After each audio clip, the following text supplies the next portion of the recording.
राम राम जी। लो जी, फिर आ गए एक नई वीडियो के साथ।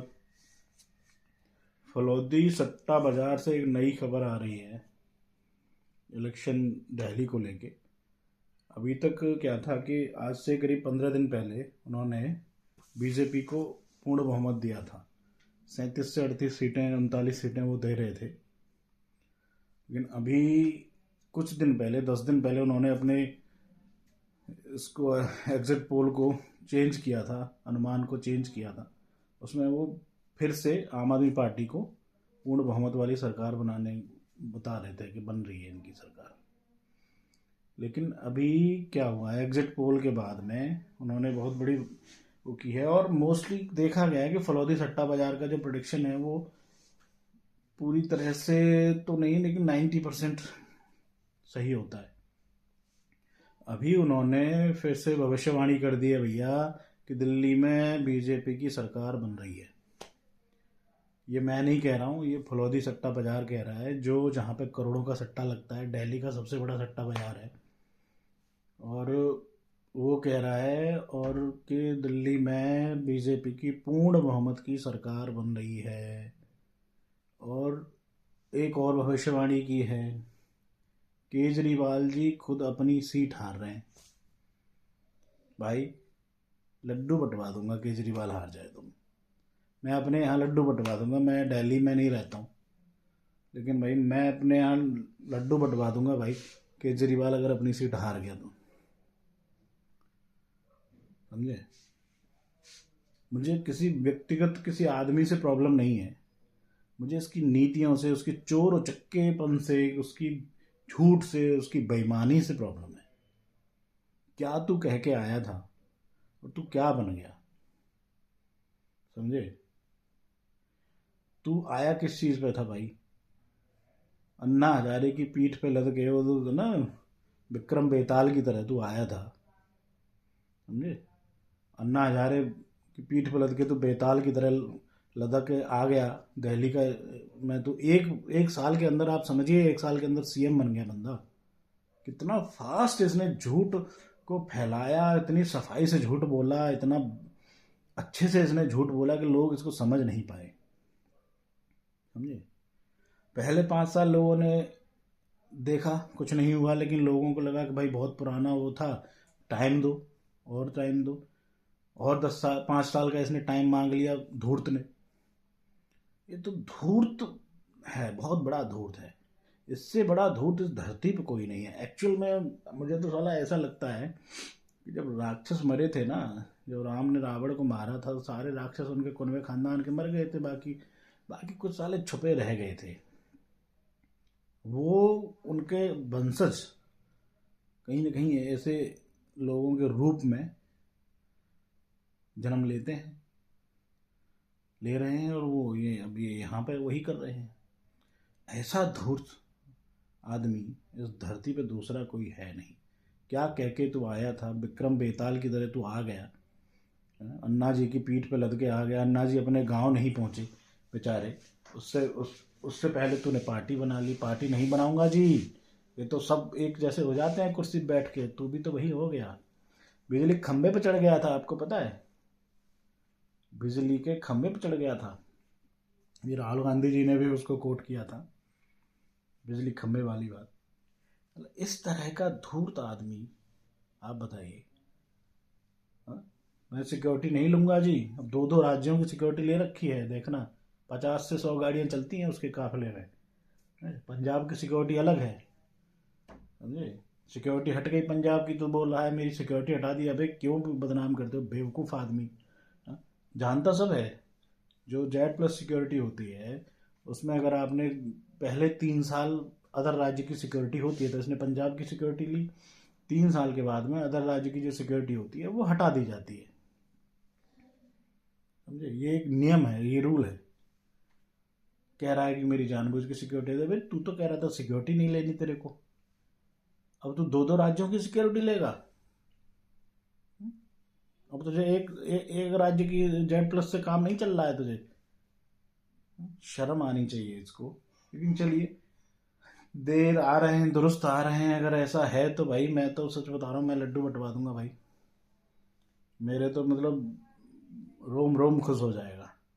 वैसे कहने में मुझे कोई बुराई नहीं है, बेशक मैं दिल्ली में नहीं रहता हूँ, दिल्ली से मुझे कोई लेना देना नहीं है, मेरे बंधु लोग रहते हैं, लेकिन फिर भी दिल्ली एक इतने बड़े इकोनॉमी वाले देश की राजधानी है, उसको कितना डेवलप होना चाहिए, कितनी साफ़ सफाई, कितना एकदम सिस्टमेटिक तरीके से व्यवस्थित होना चाहिए, इसने नाश करके रख दिया।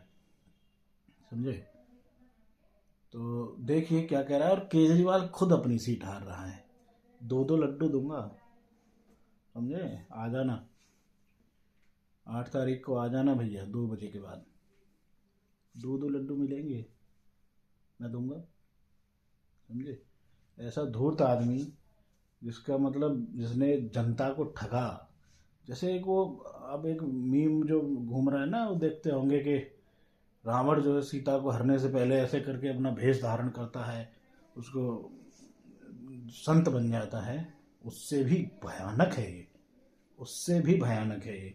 लोगों को लोगों को मतलब इसने निचोड़ लिया इसने लोगों को। महिलाएं बता रही हैं, वहाँ आदमी बता रहे हैं कि जो पानी आ रहा है उसमें टॉयलेट आ रही है साथ में। तो क्या बोलूँ मैं यार, इतना गंदा पानी आ रहा है उनके यहाँ की टॉयलेट आ रही है, उसका भी बिल आ रहा है, बिजली के बिल 40-40 हज़ार के, एक पंखा और एक फ्रिज के 40-40 हज़ार के, 50-50 हज़ार के बिल लेके बेचारे बैठे हैं। कहाँ जाए गरीब आदमी? जाते हैं भगा देते हैं कि भागो यहाँ से, बाद में आना। समझे? तो देखिए भाई, फलौदी सट्टा बाजार ने भी अब तो कर दिया है कि बीजेपी की आ रही है, तो क्या होता है अभी पहले से कुछ कह तो सकते नहीं है, लेकिन उम्मीद तो 90%, 90% यही उम्मीद है कि फलौदी सट्टा बाजार जो है सही साबित होगा, और होना भी चाहिए। अगर देश को बचना है, अगर इस देश को बचाना है, तो उसको सही साबित होना पड़ेगा। आज एक वो वीडियो देखी होगी आपने, न्यूज़ चैनलों पर काफ़ी चल रही है। मौलाना जी जो है कह रहे हैं कि मैंने बीजेपी को वोट दिया है। डिबेट में बीजेपी को घोर पानी पी पी के गरियाते थे, समझे? खूब बेइज्जती करा के आते थे डिबेट में। तो अब झूठ बोल रहे हैं कि सच बोल रहे हैं पता नहीं, लेकिन ये अगर डर से बोल रहे हैं कि बीजेपी आ रही है, तो ये डर भी अच्छा लगा भाई, अच्छा लगा ये डर। समझे? और अगर वाकई में वोट दिया है तो उनका स्वागत है, तो उनका स्वागत है भाई। समझे? उनको देख के और लोग भी समझेंगे। अच्छा एक चीज़ बताइए, यूपी में बीजेपी है, बीजेपी को इतना मुस्लिम विरोधी बताया क्यों गया है? बताते क्यों हैं ये लोग? केवल अपनी रोटी चलाने के लिए, रोटी सेकने के लिए।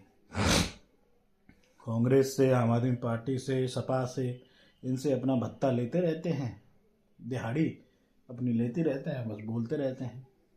मोटी दिहाड़ी लेते हैं, उनको 500 रुपये से काम नहीं चलेगा। 500 तो लोग पान खा के थूक देते हैं भैया। दिहाड़ी लेते रहते हैं, पार्टियों से बकते रहते हैं। यूपी में कितने साल से है बीजेपी? यूपी को बदल के रख दिया है। एक टाइम था कि जब इतना डर होता था, इतना डर लगता था कि कहीं जाने आने में, लेट नाइट निकलने में कहीं कोई दिक्कत ना होता है। आज की डेट में कोई दिक्कत नहीं है भाई, बहन बेटी कहीं भी घूमे, कहीं फिरे, कोई दिक्कत नहीं है। ऐसे एक आध अपवाद कहीं ना कहीं हो जाता है, जब आदमी ही पागल है, जिसका दिमाग ही डिस्टर्ब है, तो वो तो कुछ भी कर सकता है। ठीक है? लेकिन अब नॉर्मली कहीं कोई लूटपाट नहीं है, कहीं कुछ नहीं है। मुस्लिम विरोधी कहाँ, अब क्या मुसलमानों, क्या भाग गए मुसलमान यहाँ से, यूपी से सारे? अब ले लें बात कि भाई वहाँ पे संभल में, तो भैया संभल में तो मंदिर मस्जिद की लड़ाई है। जब मंदिर को तोड़ के मस्जिद बनाओगे, और कल की अवतार होना है, हिंदुओं की आस्था का मुख्य केंद्र है, उसको दबा दिया, तोड़ दिया, वहाँ होगा नहीं। तो कानूनी प्रक्रिया चल रही है वहाँ पे तो ऐसा कुछ है नहीं कि कोई ज़बरदस्ती योगी जी बुलडोजर भेज रहे हैं कि तोड़ दो इसको। कानूनी प्रक्रिया है, जज बैठे हैं, सुप्रीम कोर्ट है, वो दे रहा है कि भाई इसका होना चाहिए, तो कर रहे हैं। अब बाकी वहाँ पे जो मरे, क्लियर रिपोर्ट आ गई कि जो दूसरी बुलेट थी, पुलिस की बुलेट से मरे ही नहीं थे, आपस में ही मार लिया उन्होंने, खुद को ही आपस में ही मार लिया। उसके बाद में जो है कि पुलिस ने मारा है, पुलिस ने थोड़ी मारा था, दंगाई हैं। क्यों दंगा कर रहे हो तुम भाई? रिपोर्ट अधिकारियों को वहाँ जांच पड़ताल नहीं करने दोगे? हाँ, जांच पड़ताल नहीं करने दोगे अधिकारियों को?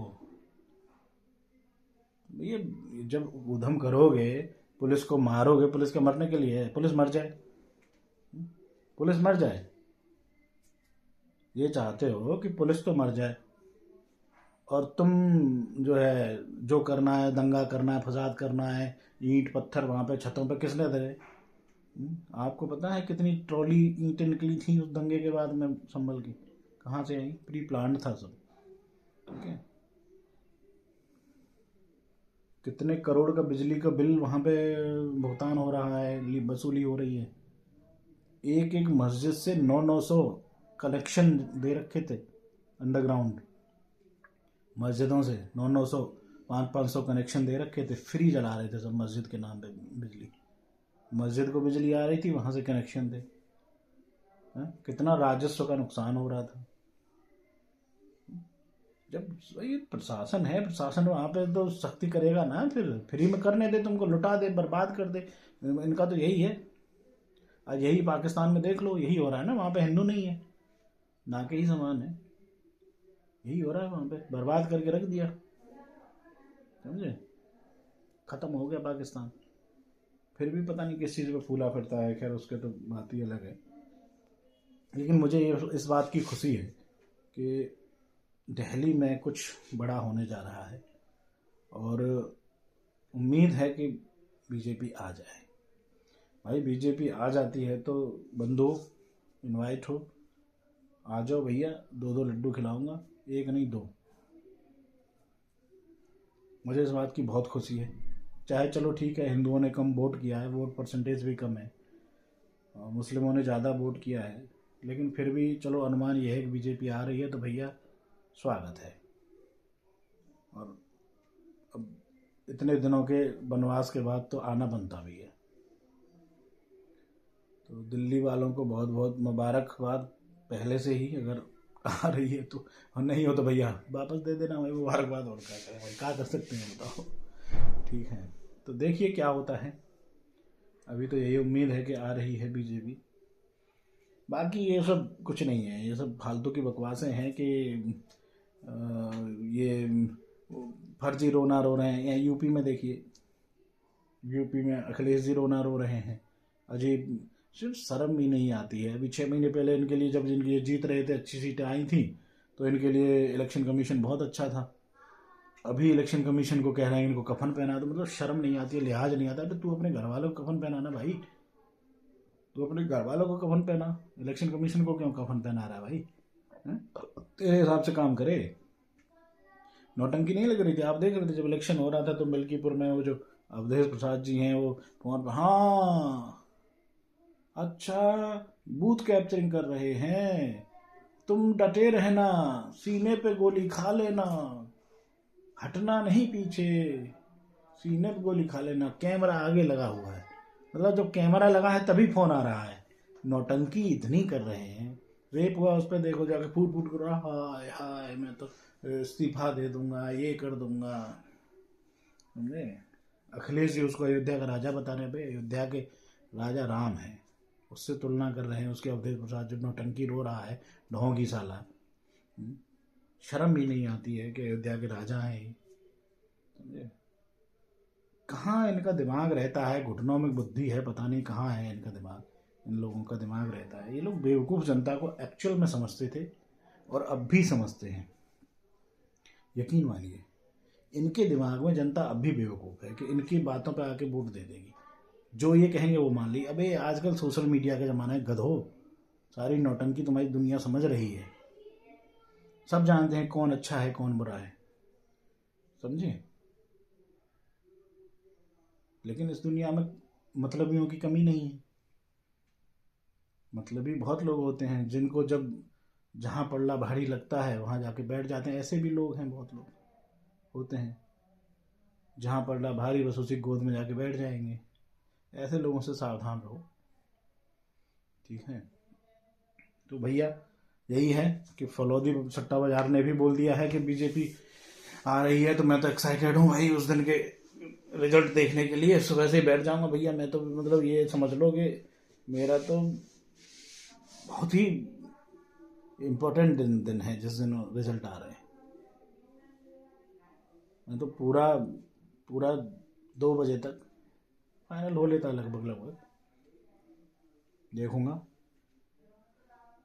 तो देखिए क्या होता है, आप भी देखिएगा भैया, एंजॉय करिएगा। अगर बीजेपी आती है तो कुछ भला हो इन दिल्ली वालों का, गधों का। ये वोट तो हैं तो नहीं बस इस लायक कि इनको कुछ भला हो, लेकिन फिर भी क्या करें, देश की राजधानी है तो उसके लिए अच्छा तो सोचना ही पड़ेगा। इनके हाथ में थोड़े दे देंगे कि वहाँ पर दंगा करवाएं, मरवा दें, साला करें। लेकिन देखिए क्या होता है, किस्मत किसकी किसको कहाँ ले जाती है ये देखना पड़ेगा। ठीक है, तो इसी के साथ वीडियो का समाप्त करता हूँ वीडियो को। बहुत बहुत धन्यवाद। नमस्कार। जय श्री राम।